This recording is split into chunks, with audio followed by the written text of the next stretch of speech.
Welcome to another day in the life as a private chef. So I seasoned these last night so they can get nice and marinated, so let's go ahead and fillet them. Well, just one.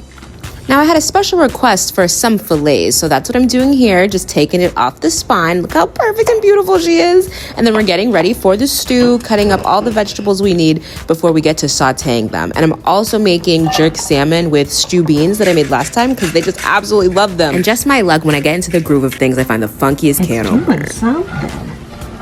But what? And to think I was really skeptical about that can opener, definitely gonna have to get me one of those. I realized my pot was too small, of course, and so I had to transfer it after I sauteed the onions, added the stock, put the fish in, and also the carcass of that third fish just for that extra flavor before adding that thyme and sealing her up. And fun fact, whenever you see me cook on my page, you can request it if I'm your chef. So they requested the Guyanese chicken patties that I made with the pumpkin, and the recipe's still up if you want to go check it out. And of course I had to make them all perfect and beautiful for them, as they're some of my favorites. Not only did I roll out and cut the perfect amount, but they're even numbers. Wait, 3, 6, 9, 12, 15.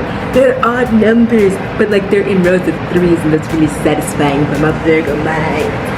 And along with that, some Guyanese cheese rolls, of course. And I made these a little mini so that they're quick snackies. And for this recipe, I changed it up a little bit and added whole grain mustard, and it was mwah, chef's kiss. And can we get a moment for the golden beauty, crispy flakiness of these cheese rolls? Oh my God. And this was the same dough that I used for the chicken patties, so you know that's busted too. It tastes better every time I make it, bro.